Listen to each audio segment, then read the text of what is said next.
I'm Tom, an alcoholic. By the grace of God, the help of this program, and the help of a sponsor, I hadn't found it necessary to drink since April 28th of 1988, and I'm grateful for that amount of time in AA. I was kind of thinking about how I wanted to start this deal off, and, well, on the way up here, we were listening to a tape of a fellow by the name of Norm Alfie, and in the beginning, when I first got sober, my sponsor gave me 2 tapes to listen to. One was Johnny Harris and one was Norm's. And I think that these 2 tapes are what have done so much for me. And the kind of AA I think that I heard from those gentlemen, you know, I hear a lot of talks and I enjoy a lot of talks, and regardless of what kind they are, they all offer me a little bit of something. But what I heard in those 2 gentlemen's talks was the honesty that one alcoholic can give to another. You know, there's, I think, a difference between the episode of an alcoholic lifestyle. The episodes, when I say that, I mean the jails, the wrecked cars, the lost families, and things like that. Those are all important and probably need to be shared. But what these guys talked about that hit me so much in the beginning was that alcoholic soul down there in the guts was just ripping you in 2. And that's what really hit home with me.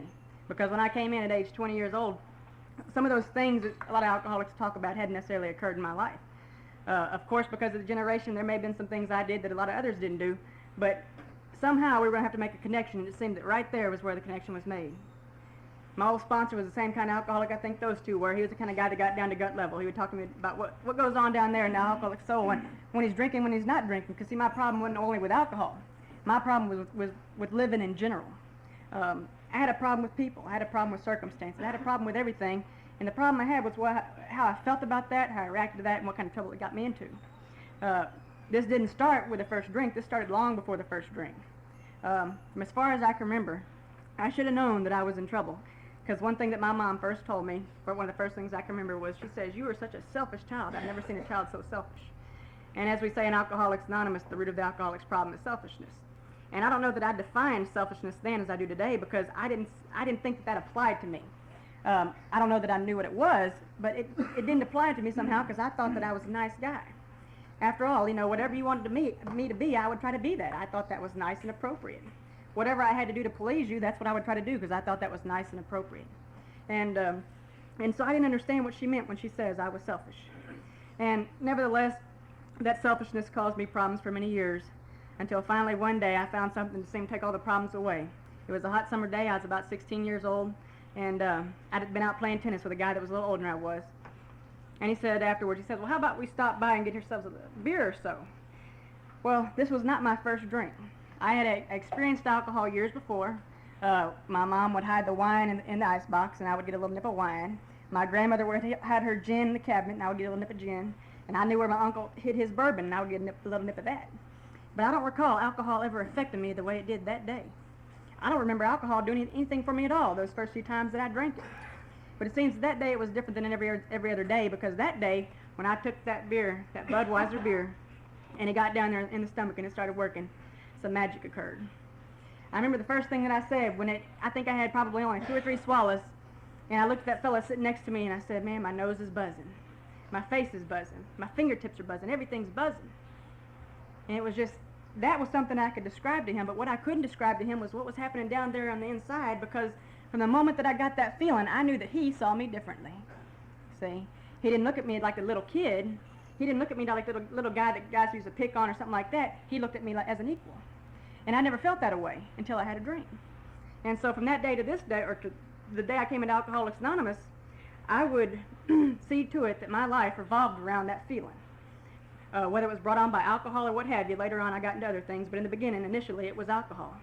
When I came into Alcoholics Anonymous and people would start talking about how alcohol controlled their lives and how their lives revolved around alcohol, the places they went and the things they did, I don't know that I understood that, but I think a good reason for it is because at 30 days sober, at a week sober, what have you, I don't know that the alcoholic has the honesty to be able to see that. I know that I didn't. A lot of things that I know today, I look back in retrospect and can see those. In the beginning, I thought that I don't know that I was an alcoholic. I don't know that I could admit to myself that I was an alcoholic. What I could admit when I got to Alcoholics Anonymous was that my life was dying down here on the inside. I might have gone on living for 20 or 30 years maybe, but down here on the inside I had a lot of pain, and that's what I knew when I got here. And so trying to associate that with the drinking took a long time. There were a lot of things that I had to do in the beginning to be able to do that, and that was, number one, I had to become to understand alcoholism, and I got that through the help of a sponsor and reading the big book. One of the things he told me in the beginning was that since I had such difficulty relating to the big book because of the way it was written and the fact that it dealt with an age group a little older than I was, was I had a hard time seeing my lifestyle in there. And he says, when you read the big book, you read the big book for the information in there concerning your disease, concerning what's wrong with you. That's what you read the big book for. And when I found that I could have the open mind just to read the big book and see that this was talking about something that concerned me, though I couldn't necessarily see it, when I could do that, then eventually I was able to look back over time and say, yeah, that applies to me and that applies to me and so on. I remember one of the days that something in the big book really struck me. There was an intergroup phone service going on up at the West Baytown Club where I was at one night. It was about 2 o'clock in the morning, and I was up there answering phones, and I was writing an English paper. And an old drunk decided he would stop by in there. Guy had been sober for a little while, and just kind of helped me answer the phones. And we were talking about the big book and a particular passage out of there, and there was something that always kind of got me because I was really looking for myself in the big book. It was so important for me to at least find some place in there where I fit, because I didn't want to get kicked out of Alcoholics Anonymous. There wasn't many other places I could go. I didn't want to get kicked out of AA because I didn't fit in the book. And so it was important at that time to find a place in the book where I fit. And I came across this passage, and it was talking about the alcoholic, and it said something to the effect of, he is at times disgustingly antisocial. And I didn't know what disgustingly antisocial was. So I figured I'd ask this guy. He was an educated man, and he gave me a pretty good answer. And he talked to me in alcoholic terms. He said, well, when you were at a party, as opposed to using the bathroom, you just go out and pee on a person's bush. And I said, well, yeah, I've done that. He says, well, when you were there, did you decide to, go through their medicine cabinet and what have you, and their drawers and things like that? And I said, well, yeah, I've done that too. And he says, well, you were disgustingly antisocial. And I understood. I understood a little bit. And as time goes by, I discovered that a little more and a little more, I find myself in the pages of that big book, and I find that I am alcoholic. I thought step one was a one-time deal, and as the guy says, he says step one is something that can be worked continually just as any of the other steps. As time goes by, you fit yourself into that category a little more and a little more, and the more you know yourself, the more you know that I'm home, and I am. Anyway, after that first drink, I just took off with drinking. I didn't start drinking every day or anything of that nature. What I started doing was just drinking on the weekends.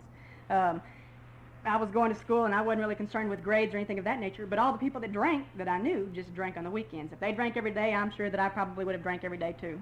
But I started hanging around with these friends that would go out on the weekends, and they would find the parties that had the kegs of beer, and they would find the guys that could buy the pints of wine, and those are the guys I wanted to hang around with. And I just kind of left all my other friends off to the side because they just didn't do what I wanted to do anymore.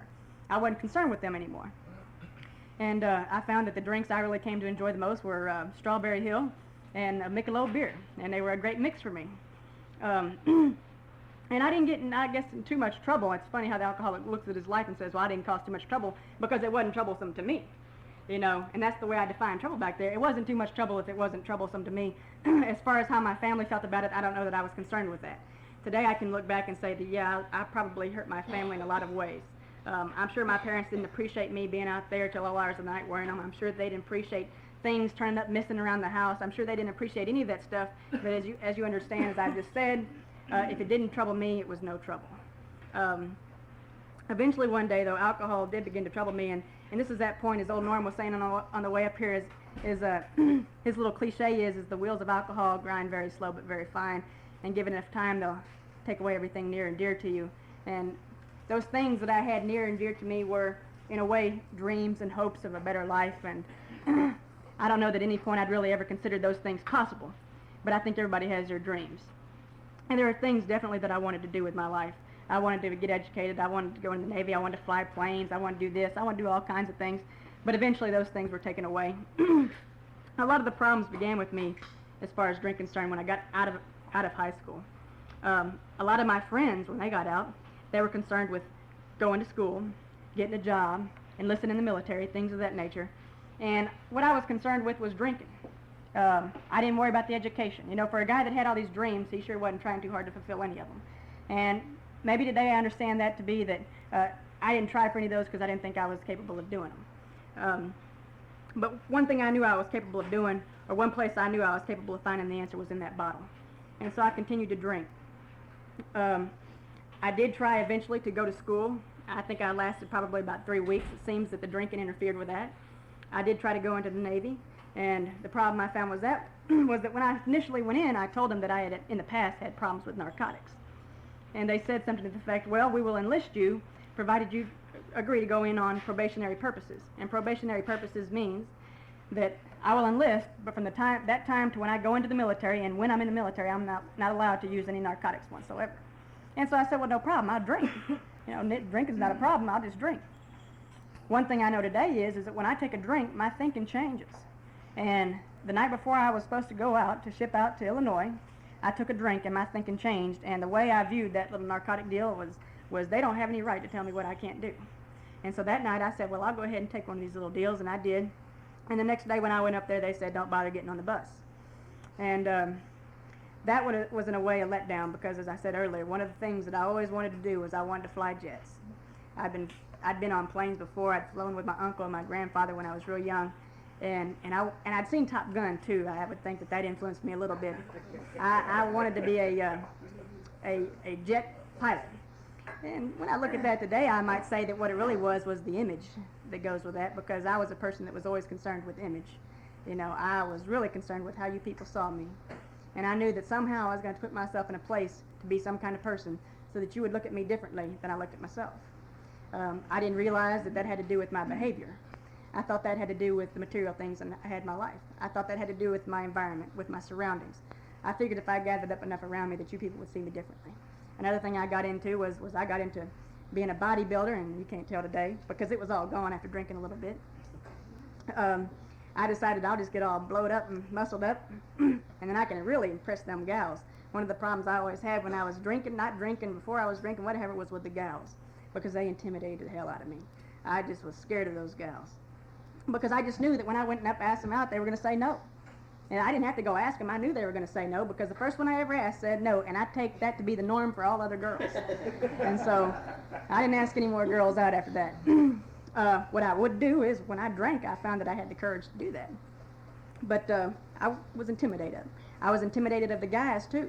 When I was real young, I was a little scrawny fella. My friends used to say I was a beaver cleaver type when I was in high school. And the guys would tend to pick on me. And I did not want to take up for myself, or I couldn't take up for myself, or the times that I did, I would usually end up losing. And I was talking with somebody the other day about this particular deal. The reason I wouldn't get in fights is because of this one experience I had. I was in elementary school, and this person, boy, they just beat the heck out of me. I mean, they sat on me and they started swinging their arms and hitting and everything, and I was resentful of that girl for a long time. I didn't care for that a bit. And so I didn't want to get in any more fights, I think, because of the one thing is that it's sure humiliating when you get beat, boy, girl, what have you. And so I decided then I wasn't a fighter. But I figured that if I could just get real big and brawny, that I could scare people off. Because you see, something I learned in my drinking is that I always told myself I wanted people to respect me, and that wasn't true. What I really wanted from you was your fear. I figured if I could make you scared enough, then you wouldn't get near me and you couldn't hurt me. See, whether it was using a gun, whether it was using the brawn, whether it was using some kind of intimidation, I just figured if I could keep you far away enough from me, then I wouldn't have to worry about getting hurt from you, because I knew that when you called my bluff, I was in trouble. See, so I tried everything I knew. Anyway, after a little of this drinking went by, I found that I didn't have the income to support my drinking, that I wasn't going anywhere, and there were a lot of things that I wanted in my life besides that which I had. I was living at home, I was driving an old four-door green Volare, and you can't be cool and have a good image if you're driving an old four-door green Volare and you're living at home with your parents and what have you. You have to make an impression on people. And so I figured the thing I needed to do was get me a nice car, and so give me some nice clothes, and get me a pocket full of money and some jewelry and all these things, and to hang around with the right people at the right places. And so I decided that the thing I needed to do was I need to go out and be a big-time gangster. And I thought that was a good idea. I'd seen Scarface. A lot of my images of what I want to be have come from movies.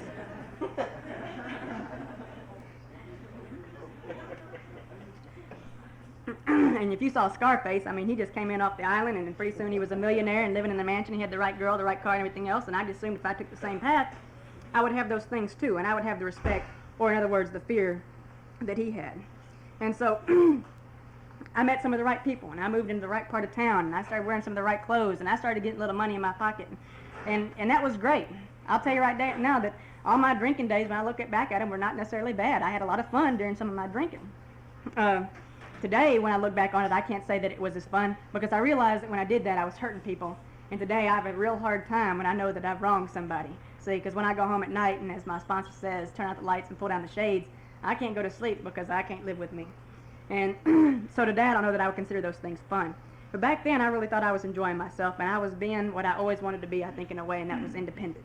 I told my parents that I wanted to be independent, that I wanted to live on my own, and I came home one day from school, and I said, well, I'm going to transfer down to Houston, and I got myself a place and a friend I'm going to stay with, and I'm going to go down there, and I'm going to get through school and be independent. And what this really was just a scheme so that I could get out of the house and not have them really block the entrance. And I got out of the house, moved down there, and as I said, things just started going great. I had no one to answer to. See, I could stay out as long as I wanted to stay out. I could go to the bars that I wanted to go to. I could come in at any time I wanted to come in at. I could bring home whoever I wanted to bring home. Things were great because I had everything that I wanted. And that's the real deal right there for me anyway, was having what I wanted. If I had what I wanted, then I was okay. If I didn't get what I wanted, then I just threw a little, tantrum. But things were wonderful, and I enjoyed it. Eventually, I began to run into some problems. As I began messing with the other things other than alcohol, I found that a lot of those things would get me in trouble a lot quicker. They would accelerate, I think, a lot of the problems that we might have if we just were drinking. I started seeing things disappear around me. Little material things and things of that nature. Friends started disappearing. I was moving from place to place. I wasn't the kind of guy that could just stick in one place. The thing about this independent deal is I was never really independent when I look back at it. When I look back on that period of drinking when I moved out of the house, I have to be honest with you, I never paid any rent. I didn't live in my own place. The clothes that I wore were stolen. The money that I was carrying was somebody else's. The car that I drove was somebody else's. Everything that I had was somebody else's. I was not being independent. What I was free from any control, so I thought. And maybe that's what I wanted. And I didn't have to obey any rules. Now this is a little kicker too, because I was talking to a young fellow who had just got into Alcoholics Anonymous. He has a few months, and I was talking to him last weekend. And I was telling him, well, how's it going? You moved back home and you're sober about 9 months. Things must be going pretty good. And he says, well, it's all right, but my parents got these rules. I got to go, be in at a certain time and got to have my hair cut, and I can't smoke cigarettes in the house and this and that. And, if it wasn't for the rules, I'd think they'd be okay. And I says, oh, so the only problem is the rules. Yeah, the only problem is the rules. I said, I suppose that means that if you were to go out drinking, then there aren't any rules out there. And he goes, well, no, there's not any rules. I said, well, as I recall, because it hadn't been too long since I took my last drink, if you wrong somebody, the rule is they have the right to beat your face in. And he said, well, I never looked at it the way. And I said, well, part of the alcoholic's problem is perception.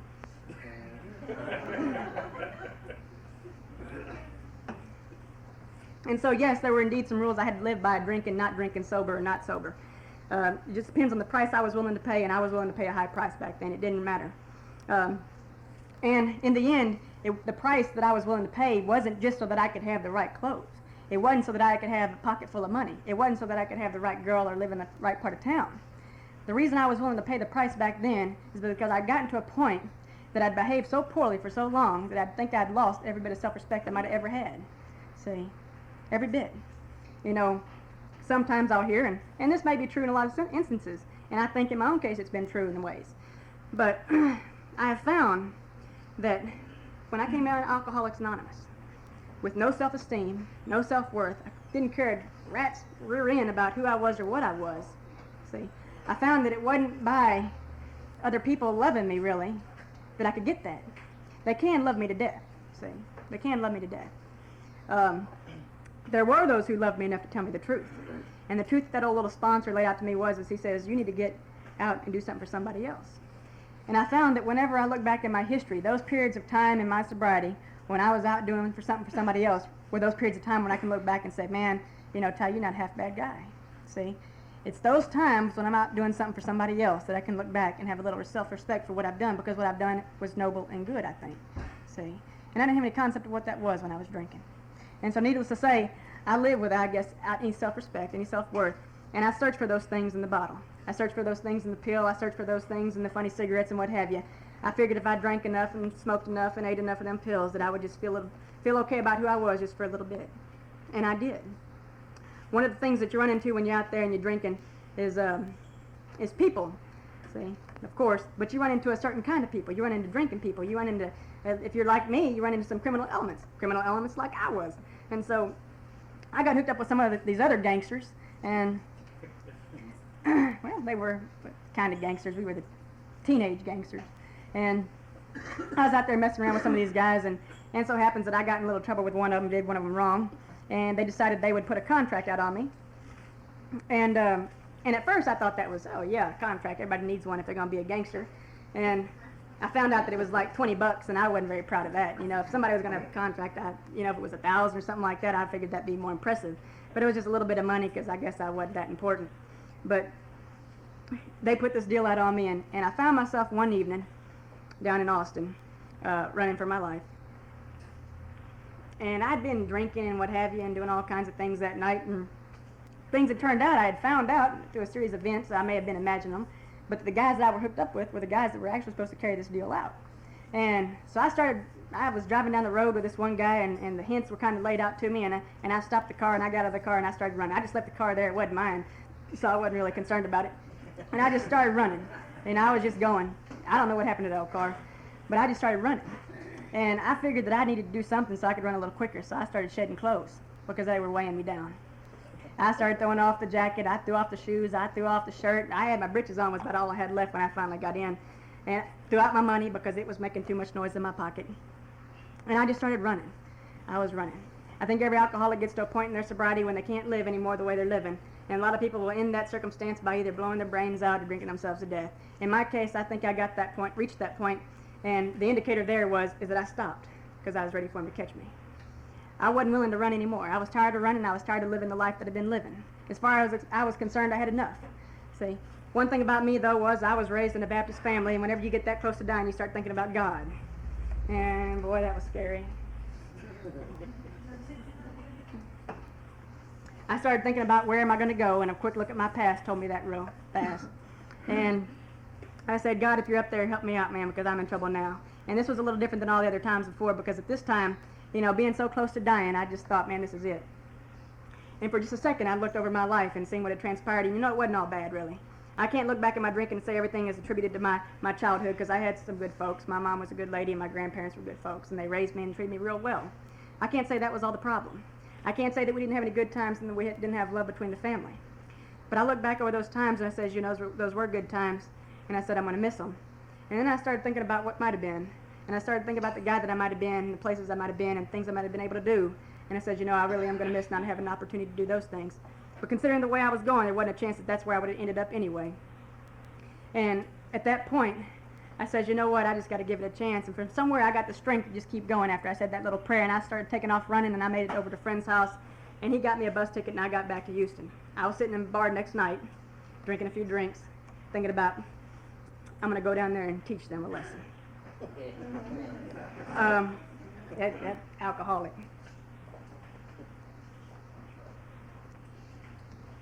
And while I was sitting there, thinking about how I was going to teach him a lesson about all I was going to do to him, I decided I would get up and go to another bar. Don't know why, I just did. I headed on over there, and it was a big, crowded night, and a lot of people going in that night. And I looked across the room, and there was that old guy who had put that contract out on me. And I thought to myself real quick, there was one of two things I could do. I can either split, or I can go up there and I can confront him. And I decided to go confront him. I went up to him and I said, well, friend, here I am. And he didn't look shocked or anything of that nature. I thought I would scare him or something. He wasn't scared. And it's funny how I could just retain this image of myself even through all that stuff. But I figured I'd go up there and I'd talk to him. And I said, I'm not going to run anymore. He says, well, look, I don't want to kill you. I don't want anything like that to happen to you. I just want you out of my way. And he says, look, here's the deal. If you will decide to go home, I will come and get you and take you home.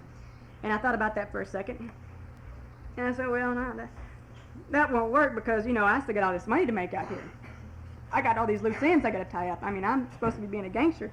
I can't do all this. And he said, well, let me ask you something. How much money are you making? And I pulled out my pockets and I had a few cents. He said, well, where are you staying tonight? And I wasn't really sure about that. I had an old bag of clothes back behind the bar.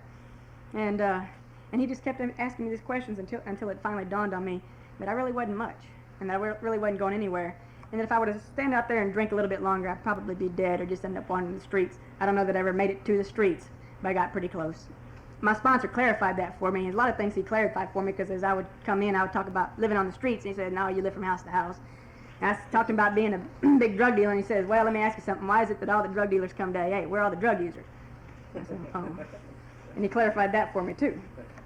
He clarified a lot of things for me. But anyway, I told that old fellow, I said, look, okay, you can come get me and I'll go home. And the next day he went out there and he picked me up and brought me home, and I got settled in at the house, and I wasn't really planning on staying long, just like get my health back, because that was my pattern, was get my health back and get back out there as quick as possible. And I went to my first Alcoholics Anonymous meeting, and I can't necessarily tell you what happened that night. I know who was chairing. I remember the fact that I didn't know what a desire chip was, and that after the meeting I went up and got one because I didn't know this deal about handing out chips. That's all I remember with that first Alcoholics Anonymous meeting. I really don't know that I wanted to be there. But I did go because one of the requirements was, when I came home, you must go to Alcoholics Anonymous meetings. And so I decided, I went.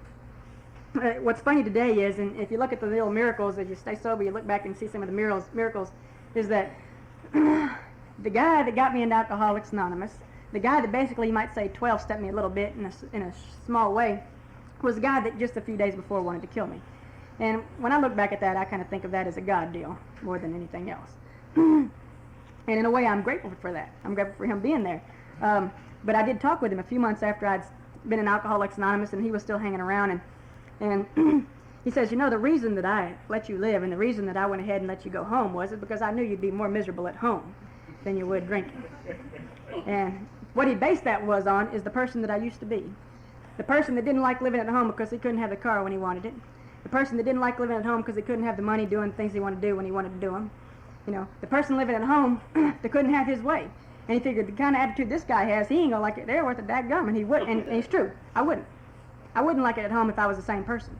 But today I don't think I'm the same person. I think things are a little different. When I got into Alcoholics Anonymous, I had a lot of questions, I think, eventually. Because when coming to Alcoholics Anonymous meetings, when those guys, you know, those old-timers sit there and they talk to you from the guts like old Norm and Johnny did on those tapes, and my old sponsor, those guys like that, when they sit there and talk from the guts, well, it just can't help to hit you but a little bit. And I would sit in there and I'd hear the honesty, and I'd hear people talking about the pain and the feelings that go on when you're drinking, and I'd hear them talk about the uncertainties and the fears and things of that nature. And despite the fact that I didn't necessarily want to be there, it couldn't help to attract me just a little bit, because I kind of wondered what it was, what they had. But I had some obstacles. You know, I was 20. I was a young guy still. I'd only been drinking for like 4 years. And they started talking about this alcoholism deal. They started talking about mental obsessions and physical compulsions. Well, I never had any of that stuff. See, I was never obsessed to drink. I never had any compulsive, you know, thing to drink after I'd taken one. And I didn't ever have any of that stuff. And so none of that applied to me. I didn't think.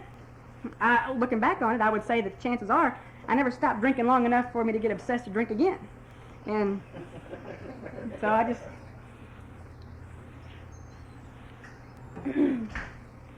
So I had these questions. After about being in the program for about 2 weeks, my old friend, the one that brought me home, he said, well, let's go out and do something after the meeting. I said, well, that's fine, let's go do something. He said, well, let's go get a few wine coolers. I said, well, no, you can go get the wine coolers, but you know, I'm staying sober, I'm not going to do that stuff. And he said, well, okay, and he goes into the stop and go, and he brings out these wine coolers. He says, you sure don't want a wine cooler? And I said, no, and I went down there and picked one up and drank it. And I didn't understand that. I didn't understand it because I had told myself I wasn't going to take a drink, and I was drinking anyway. This set up the pattern, of course, because I was going to drink a little bit after that. A few nights afterwards, we were at a meeting, and he says, well, let's go out and do something. I said, sure, fine, and we went out to this nightclub, and before going, we'd had a few wine coolers. I'd had probably 2 or 3, and I was still 20, so I wasn't old enough to drink once I was in the bar. And I went in there, and my friend, being a little older, he went over there and got himself about 7 drinks. And I figured that he got 7 drinks because he was going to give one to me. And, well, he didn't. He got the 7 drinks for himself. And what I began to feel was this churning down in my gut. I hadn't drank, I think, at that time for about a week. And after having those few set in front of me, I had this churning down there. And I said, bingo, that compulsion they're talking about, see? And a few of those pieces began to fall together, which was going to later on make it a little easier for me to take that first step. One of the things that I had to get through that was a big problem that first month that I was in AA. Not sober, but the first month that I was in AA, one of the big problems was the way I read that first step. When I read that first step, I read it as, admitted we were powerless over alcohol, that our lives have become unmanageable. The way I defined unmanageable was, yes, my life is unmanageable because I don't have a car, I don't have a job, I don't have money, I don't have a girl. My life is unmanageable because of those things. Today I know that it doesn't take being an alcoholic to have those things happen in your life. You can be a straight living dude and still not have a car, not have a house, not have a job, not have a wife. Those things just happen to people. They're a result of living. See? So when I defined it that way, I wasn't working the first step. After drinking a little bit and still coming to Alcoholics Anonymous and lying to you people about how great it was, I would sit in here and I would just have the guilt churning down there. And I would go home and I would just be ate up. And I got to this point that it talks about in the book at times where it says you'll come to a point where you can't imagine living with or with alcohol. And that night, when I got to that point, I couldn't imagine living with or without alcohol. I wanted to go down to that stop and go and get some beers real bad. See, but at the same time, I didn't want to drink anymore because I knew that if I took one drink, I was going to be right back where I started. And I didn't want to go out there. So I didn't know what to do. So I sat there, and I white-knuckled it for about an hour while my stepdad read Bill's story to me, and I didn't want to hear Bill's story at that time. And you just kept sitting there. My stepdad, if you knew him, he's just one of those guys that can talk you to death. He'll tell you more about something that you want to know. And he was just sitting there, and I think he read probably the first 2 chapters of the big book, driving me crazy. But he did something for me because he kept me put. He kept me put long enough for the pain to get me to the point to what I was willing to surrender. I bowed my head, I think, 2 hours later, and I said, God, I tell you what, I'll do whatever you want me to do, but you just got to let me know that I don't got to feel like this anymore. See? And it doesn't matter. Whatever it is, I just want to be okay with me right now. And I lifted my head from that prayer, and I was at peace. And I never felt like that before, ever. See? Not even drinking. It's not the same kind of peace. This peace was a peace that consisted of clearness and cleanness. I looked at things and I saw them differently. Things weren't blurry. I'm talking visually. Things weren't blurry. Things were sharp and they were clear. And I never felt that way. And I got up that night and my stepdad said, right after I said the prayer, he says, well, I think that's enough. And I went on to bed. And I fell right to sleep and hadn't slept that good in years. And got up the next morning and I still felt that way. I still felt at peace. Prior to this happening, I had gone up to the West Baytown Club and I had a little old man who had cornered me up against a pole. He said years later that I had seen this guy walking in and he had icicles hanging off his rear end because he was so cool. And he had cornered me up there by that pole. He says, listen, son, this is the way it's going to be done. And he was strict and he was tough and he talked to me in a way that I didn't like to be talked to. I didn't think I deserved that. And I didn't, I don't know where he got his attitude, but I didn't appreciate it a bit. He was cold. He was hard. But he knew what I needed. And after that day, when I made the decision to do whatever I had to do to stay sober, I started to spend a lot of time with that sponsor. A lot of time. Every day I was over at his house, he'd have me come over there at 7, 8 o'clock in the morning. We'd start working on an old truck, or we'd start, fiddling around his house, or we'd go to a meeting over in LaPorte or Baytown or what have you, and I'd spend all day with him. I wasn't working for about the first month when I was sober, so he kept me real busy. And he wouldn't talk to me about steps necessarily, but he would talk to me about Alcoholics Anonymous, because in my view, Alcoholics Anonymous was one drunk talking to another. And Alcoholics Anonymous was happening every day over at his house between 8 o'clock and 8 o'clock. And that's the way I stayed sober the first month. I always relate this little story whenever I talk about my sponsor and the way he worked with me in the beginning. Have you ever seen the movie The Karate Kid? You've seen old Mr. Miyagi and you've seen old Daniel-san, and when they first meet, that old Daniel-san meets him and he's been beat up. See, the world's been giving him a hard time. He's got these old guys on his tail all the time. He's always in that bruise and cut and scrape. And Mr. Miyagi says, come with me, son, I'm going to help you. And he goes over there with Mr. Miyagi and says, Mr. what I need to do? And Mr. Miyagi says, well, you see these 100 cars, you can wash them and wax them all today. And he gets out there and he washes on like this and he waxes off like that. And he says, well, when are we going to start learning karate? The next day he goes back to Mr. Miyagi and says, well, I guess we're going to start karate lessons today. He says, sure. You see that fence right there, 200 yards? Paint it. It's like that. Every day he goes out there and paints that fence. He says, okay, maybe tomorrow we're going to start learning karate. Well, goes back the next day and says, well, we're going to start learning this karate. He says, we are today.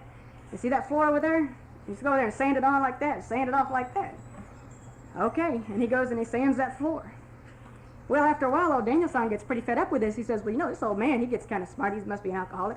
He says, he's just working to me to death.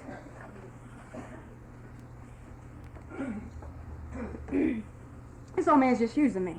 See, he just wants somebody to work for him. He ain't paying me, he ain't feeding me. He just wants somebody to work for him. That's it. And he decides to go confront Mr. Miyagi on that deal. And so he goes up to Mr. Miyagi and says, I'm fed up with this deal. You ain't teaching me no karate. All you have me is out here working and slaving all day and sweating. And he says, okay, well, paint the fence for me real quick. And Daniel-san paints the fence that when Mr. Miyagi throws a punch and he finds that he blocked it. See? He says, well, sand the floor for me real quick. And he sands the floor and Mr. Miyagi throws a punch and Daniel-san blocks it. And what I get from that little story, that little scene of that movie is that the same way my sponsor treated me. He would bring me over to his house and he would make me do things that I thought had nothing to do with living sober or being an Alcoholics Anonymous. What's fixing this old truck got to do with Alcoholics Anonymous? What has being over here helping these people, helping them move, what's that got to do with Alcoholics Anonymous? I thought we were talking about steps and principles. And you're over here mowing lawns and, all this stuff has nothing to do with Alcoholics Anonymous. Until one day I find myself out in the real world because I have a job and I'm going to school and I remember, oh, paint the fence, that's right. See? And a little bit of that principle they taught me out there that day just seemed to apply and fit in, and I don't know where it came from. See? Today I do.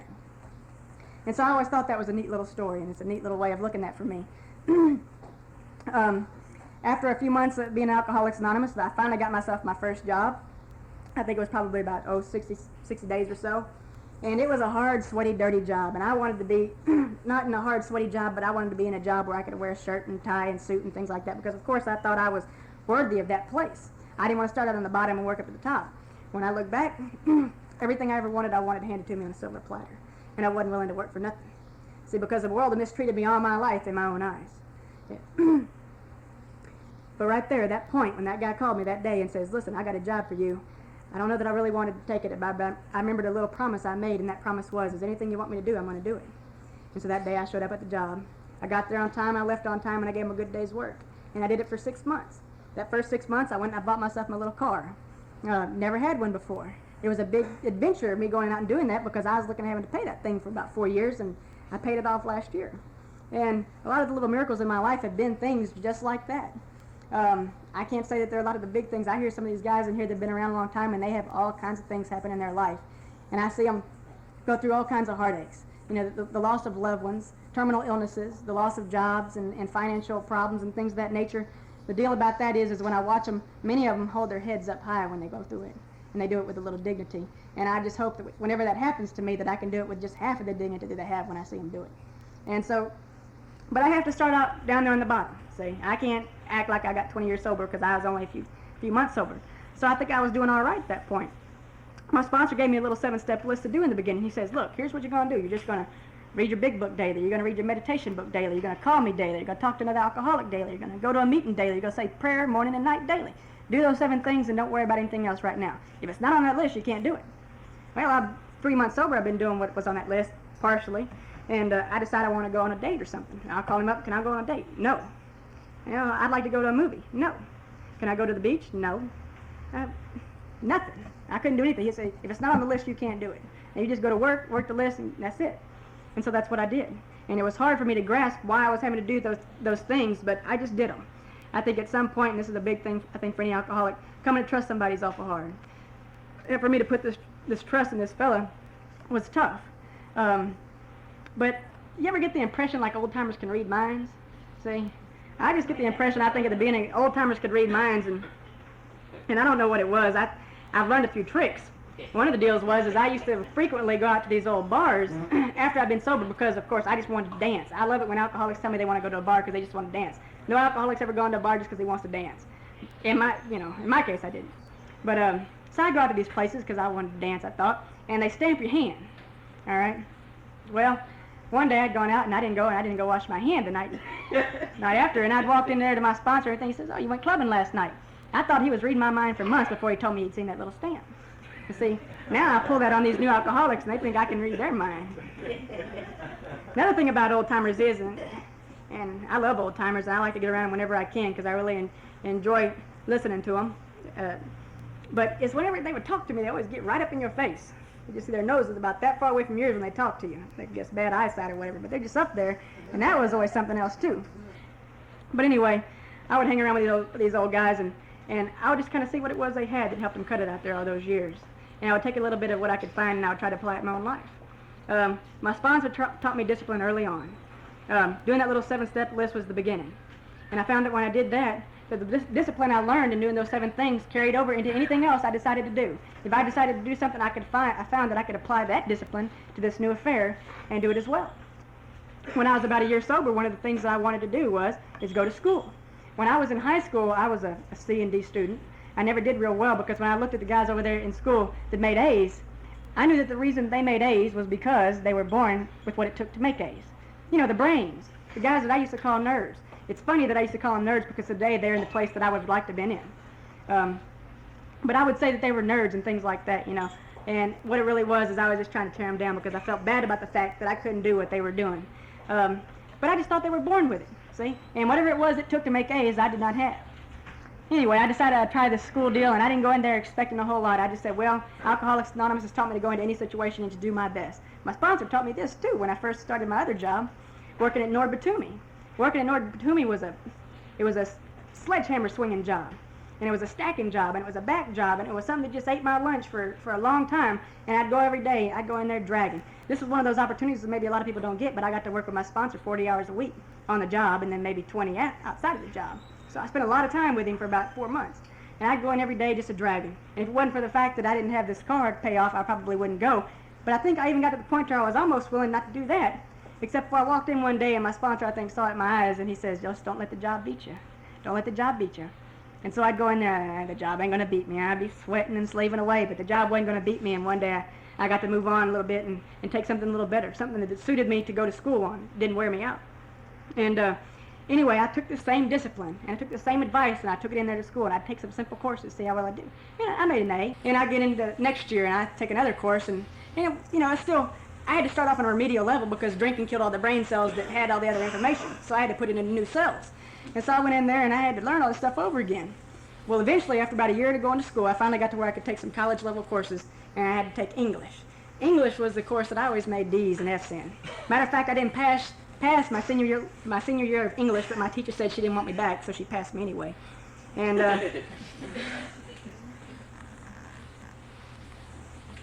I said, I'm going to go in there and I'm going to do the best I can. And I'd go in there and I'd sweat over those papers, and I would sweat over that reading, and I would put the same exertion I put into old Nord Batumi, I put the same exertion I put into this program. I would just sweat away and do my best and hope for a B. And I'd go in there and I'll make an A. That's a fluke. Next year it ain't going to happen. And I go in there and I put the same sweat and effort into it and the same discipline. And I go in there and I read those books and write those papers, and man, I just got callous on the fingers, and I said, well, I hope for a B, and I go in and I'll make an A. And it started to catch on. I said, well, now let me take some other courses, see how I do. And I'll take a few more courses. I would take algebra, and I would take trig, and I'd make an A, and I'd make an A. And something began to dawn on me. When I would be back there in high school, and I'd be looking at the room with those guys, those nerds, see, those nerds back there that was making the A's. I found that what I've been doing all the time was I've been looking at the guy and I'd saying, he is what he is because he stands here before me. And whatever he is, that's it. And I didn't see the hours he put in before then, the hours he put in afterwards. It's the same thing when you come into Alcoholics Anonymous person. If you judge somebody by what you see in the room, you may be missing a lot. Because who they are is what happens before and after. Same way at school. What I did and what I got out of school was not because of what happened between those classes. It was because of what happened before and after. I found that the same effort and discipline that went into working this program went into doing that as well. I'm still in school, and I'm working on the 10-year plan. I'll probably be going for a lot longer. But I'm closer than I ever thought I could get. I still get discouraged sometimes. I still go to my sponsor and say, well, you don't understand. This is a new class. We're getting up into the higher level classes. I can't do this stuff. They're talking about stuff that's way beyond me. And he says, well, what's your track record? Well, the track record is if I just apply these principles and, apply the discipline that I've done so far, that I'd do fine. He says, well, okay.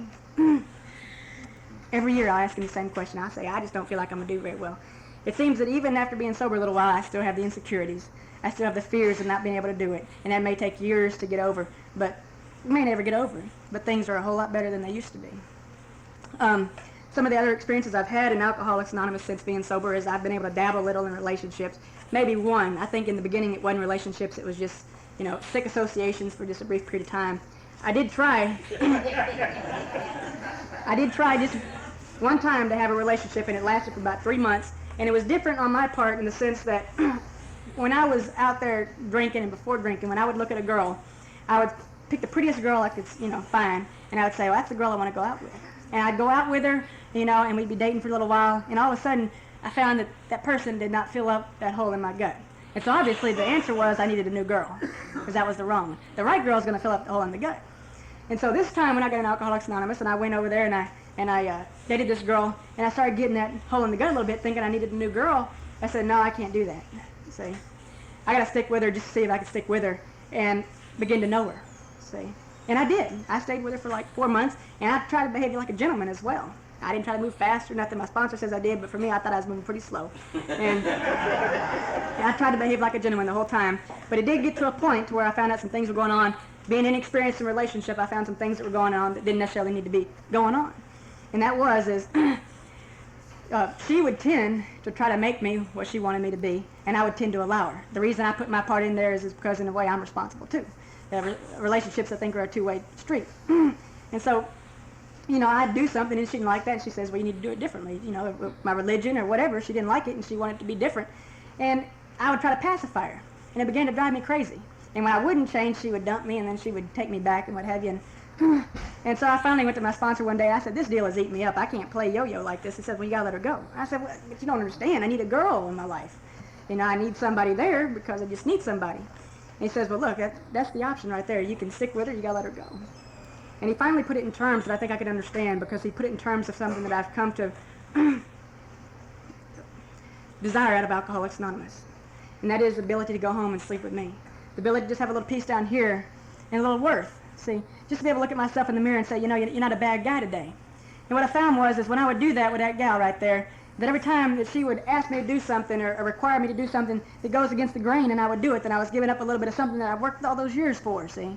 I put a lot of work into those first few years of sobriety, and if I'm just going to give it up for anybody, I'm going to fall for anything, see. And I just couldn't do that anymore. He said to me, Ty, he says, you can have one of two things. You can have her or you can have her respect, but you can't have them both. And more importantly, you can have her, you can have your own respect. And I'm not willing today to give up the respect that I found here. Not necessarily the respect from you, but for the respect that I found for myself. And that surfaced just a few months ago. I got to go out to a prom with a young lady, a nice gal, who happens to be, about 5 years younger than I am, and she's, she's a little wilder, her generation, only 5 years, whatever, but, I've mellowed out quite a bit since I've been in Alcoholics Anonymous. And I went to her prom with her, and her friends were out there dancing and getting wild and crazy, and, and she wasn't really paying any attention to me, and I didn't like that. I kind of wanted her to pay attention to me. And so I said, well, if I kind of acted wild and crazy, I bet she'd pay attention to me. And so I thought about that for a second, and I said, well, I think I can put on the old face still. I think I still got it in me. And I got up, and I stood up, and I said, I'm about to put it on. And I thought to myself, no, I ain't changing myself for her. And I'm not changing what I become for anybody, because I happen to like the way I am today. And I noticed that, and I said, well, that's a hell of a deal. And that's a hell of a deal, because I was never like that. I was always putting on the face that you wanted to see. I was always putting on the face that I thought would please you. And today I think I got to do things in a way that pleases me. And when I say pleases me, it doesn't mean that I have the right to go out and step on your toes and make my way. What it means is that I got to treat you in such a way that helps me live with me, because that's where my self-respect comes from. It comes from my relationships with you and my association with you. I don't necessarily get a lot of chance to do this in Alcoholics Anonymous because of the fact that I am still in school, and so I get to make about 4 meetings a week. Of those 4 meetings, one I go to with my sponsor, the other I go to with a sponsoree, and the others I just tend to make because those are my home group meetings. And so I don't have a lot of opportunities to get around Alcoholics Anonymous like I did in the beginning. And so I found that in some way I have to see to it that these principles can begin to play a part in everything, including the school. And as I've said earlier, they do. They do play a part in the homework and things like that. But they have to, more importantly, begin to play a part in my relationships with those people at the school. The teachers, the students, the people on the job, they got to play a part in all those areas if I'm going to have any peace at all, because that's where the principles are going to come in and help most. See, right there. What I learned in Alcoholics Anonymous is just not for me to give back to you, it's for me to give to everybody. See, anybody I see, I try to give away a little bit. I used to have a real problem with this because I thought that I was doing a great disservice. Well, this is egotistical even. I thought I was doing a disservice by not going to AA and give away what I had. And that is egotistical, because Alcoholics Anonymous is going on with me or without me. But I think what I'm trying to say is I felt like I owed something more. See, I felt like I owed something more to AA because it given me so much. And I went and talked to my sponsor about this deal. And he says, well, that's not the deal. He says, you're doing Alcoholics Anonymous a service because you're setting an example.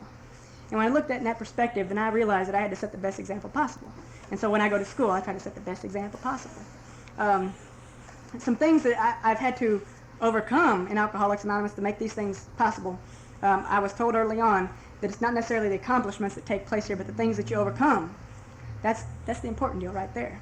I was watching a show on that today, a young guy, and it just brought this back to mind. But I had to overcome a lot of fears.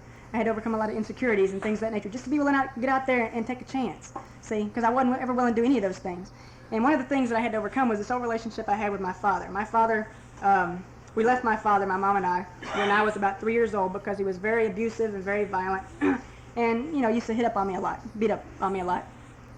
And when I took my inventory at about a year sober, this thing was just nagging at me, it was eating at me, and it was one of those things that I'd left off the inventory. And I was listening to a tape one day that had brought this back to mind, and the guy was talking about the way a child, and this is maybe a little psychology or whatever, but I only bring it up to let you know that this is kind of what brought to my mind at that period. He was talking about a child and how a child gets his image, his self-image and things of that nature, and he says a child generally will get his self-image. Since he can't comprehend what he sees in the mirror, he will get it from the way he's treated. In other words, if the parents treat him with love and kindness, then he begins to feel that he's lovable and good. Whereas if the parents treat the child with abuse and things of that nature, the child begins to wonder, says, what's wrong with me? And I feel like those years following that I'd always wondered, what's wrong with me? Why am I so bad? I don't deserve anything good. I don't need anything good. None of that stuff's going to happen to me because I'm not the right kind of guy. There's something wrong with me. And I don't know if that's what I can attribute it to, but that's the way I always felt. And so this was eating at me. And I went and talked to my sponsor that evening, and he says, you know, there's a big problem with that. And I said, well, what? I finally wrote it down on my inventory. He says, well, what you have written here is all those things that guy's done to you, but you haven't yet put down the part that you're wrong in. And I was very upset about that, because I didn't think that I was wrong right there in any way. And I told him so. He says, well, you don't understand. He says, you were wrong, and I couldn't come up with the answer. I tried to understand what he was saying, and he eventually told me, he says, you spent all these years believing that what that man said to you was true, and what he did to you was right, and that's just not so. At some point in your life, you began to act off those things, see, off those feelings. That's what you decided to act off of, and you didn't do anything about it. See, you drank about it, and you hurt people about it, but you didn't do anything about it, really, anything else. And that shed a lot of light on that situation, and today, that doesn't bother me anymore. I finally got to see my father after like 20 years, and when I went back and saw him, one of the things I got from that was he's just a man, see, when I looked at him. All these years, the memory I had of him was as a big giant. See, because I was a child when I'd last seen him. He was a big giant, one that was going to harm me. And when I went back and saw him, he was just a man. And I don't know that any amends were made or anything of that nature. I think he said something to the effect, well, you know, I was wrong and I can't do nothing about it, and that's fine. And I don't know that I have any anonymity or animosity towards him. But it was just a fact that was just an apparition. It was just a shadow. It was nothing. And it had been eating at me all those years. I want to thank you for being here this evening. And most of all, I want to thank you because you took a little guy that came here who was trying all his life to live in a big guy's world. And with your help today, I think I'm a man trying to live in God's world. Thank you very much.